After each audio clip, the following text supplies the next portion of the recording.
Broadcasting live from the Albay PIO News Center, providing you the most exclusive news update from all over the province. This is News at 12. News at 12.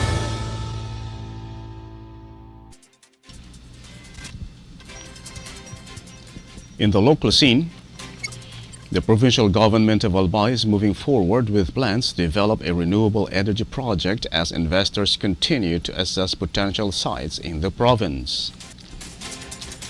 Governor Noel E. Rosal said the project is currently in the preparatory stage while documentary and regulatory requirements are being completed. Provincial officials said the project could strengthen energy security, support sustainable development, and create economic opportunities in Albay. The proposed venture is expected to generate more than 100 megawatts of electricity in the province.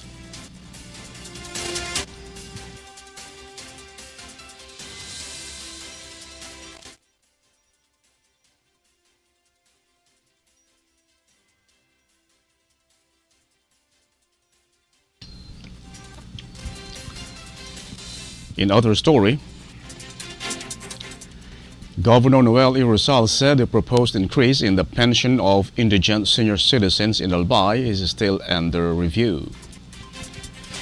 The provincial government and the Sangguniang Panlalawigan are studying the proposal to ensure the program remains financially sustainable.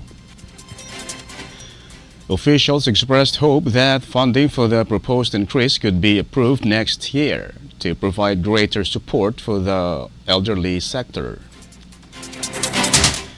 Indigent senior citizens currently receive a monthly pension of 500 pesos from the province.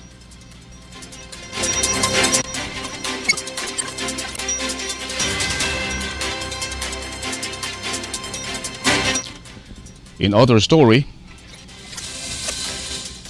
the provincial government of Albay has completed the first payout of the social pension program for indigent senior citizens covering the first and second quarters of 2026. The distribution was conducted from May 26 to June 18 across all 18 cities and municipalities in the province. A total of 16,666 indigent senior citizens received financial assistance under the program. Each beneficiary received 3,000 pesos, equivalent to 6 months of pension payments covering the period from January to June this year. The provincial officials said the program reflects the government's continuing commitment to supporting the welfare and well-being of senior citizens in Albay.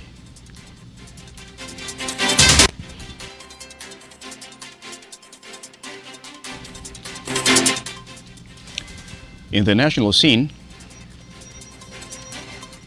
Senate President Sherwin Gatchalian said on Thursday that the Senate will no longer conduct its own investigation into the gunfire incident that happened inside its premises on May 13. Gatchalian said the Department of Justice should handle the investigation, adding that the Senate cannot investigate itself. The shooting happened after National Bureau of Investigation agents were assigned to secure the entrances and exits of the Senate building connected to the Government Service Insurance System compound. Former Senate Sergeant-at-Arms Chief Mau Aplaska and other Senate security personnel fired the first warning shots during the incident. Department of Justice Secretary Frederick Vida said the agency's initial investigation found out that the actions of the Senate security personnel were not justified and noted that several public officials were involved, but he did not identify them.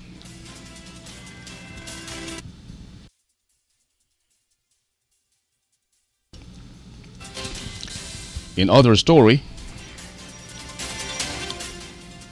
Senate President Sherwin Gatchalian said it is still unclear whether Senator Francis Cheese Escudero will preside over the impeachment trial of Vice President Sara Duterte because senators have yet to decide on the matter. Gatchalian said Senate rules state that the Senate President serves as presiding officer in impeachment trials unless senators agree to choose someone else. Senator Panfilo Lacson said the majority bloc had agreed to elect Escudero as presiding officer if the Senate reconvenes as an impeachment court, although the decision could still change. Gatchalian said he remains the presiding officer under existing rules while senators continue discussions on the issue.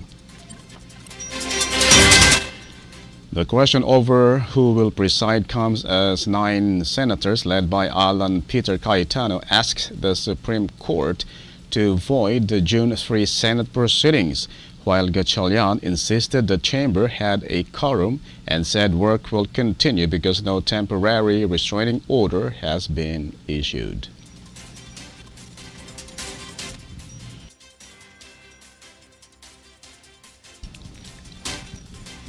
In other news, Vice President Sara Duterte's defense team denied reports of heated arguments during the Senate pretrial conference on her impeachment case, saying disagreements between both sides were normal and were quickly resolved. Defense spokesperson Michael Poa said the discussions helped speed up the proceedings, with both parties reaching agreements that allowed them to move forward with the marking of evidence. The pre-trial conference focused on technical matters such as agreed facts, evidence, witnesses, trial schedules, and procedures before the start of the actual impeachment trial. The Senate Impeachment Court ordered the conference to be closed to the media and the public to give both camps freedom to discuss and settle issues that could help ensure a faster and fairer trial. In its pre-trial brief, Duterte's defense team listed more than 40 possible witnesses, including former Senator Antonio Trillanes IV and several government officials, while also questioning the admissibility of evidence that was not included in the original impeachment complaints.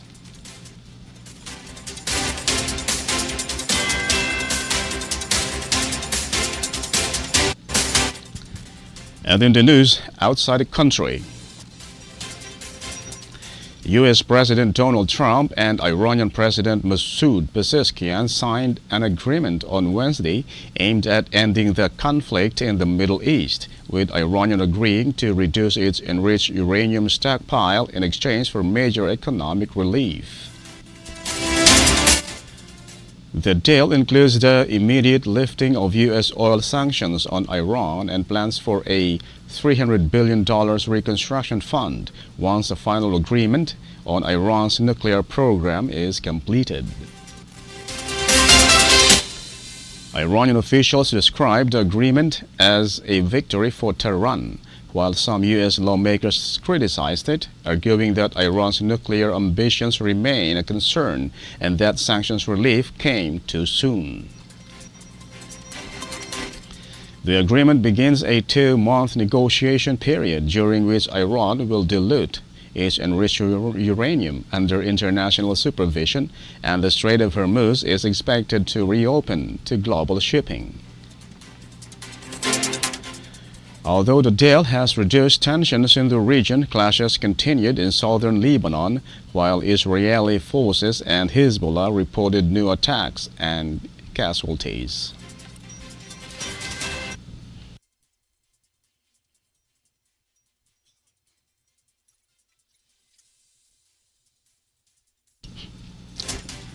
In other story,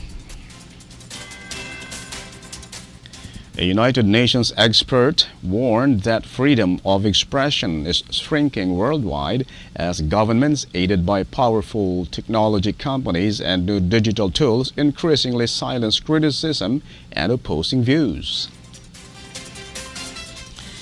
In a report to the UN Human Rights Council, a special rapporteur, Irene Khan, said freedom of opinion and expression is being controlled, commercialized, and restricted by both governments and major technology firms.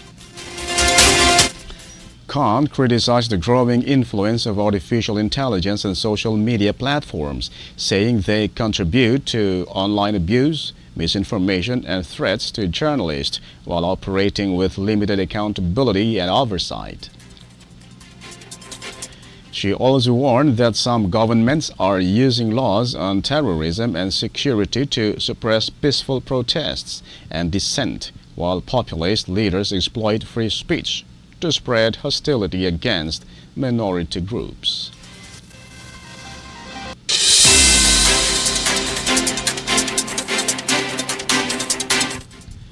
And finally, in the news outside the country, with reference to the Philippines, as more airlines seek approval to operate direct flights from Russia to famous destinations in the Philippines looks forward to an increase in Russian tourist arrivals. Philippine Ambassador to Russia Igor Garlit-Bailén said Russian travelers are particularly drawn to the Philippines' beaches. Bailén said the Philippines is continuously exploring non-traditional tourism markets, noting that most foreign visitors currently come from China, South Korea, and the United States.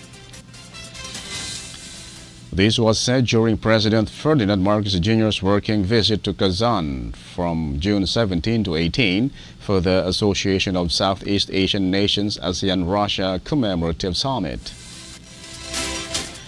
Marcos and other ASEAN leaders were earlier welcomed by Russian President Vladimir Putin during a gala reception hosted by the leader. That's the news at 12, June 19, 2026. We'll be back next week for more news updates. Thanks to our news writers Naomi Ruth Hernandez and LJ Lorejo, and on the technical side, Ted Bobis, and our Provincial Information Office OIC Marty Gonzalez, and under the supervision of our Governor Noel E. Rizal. I am Greg Hallare. Thank you for subscribing. Albay in my heart.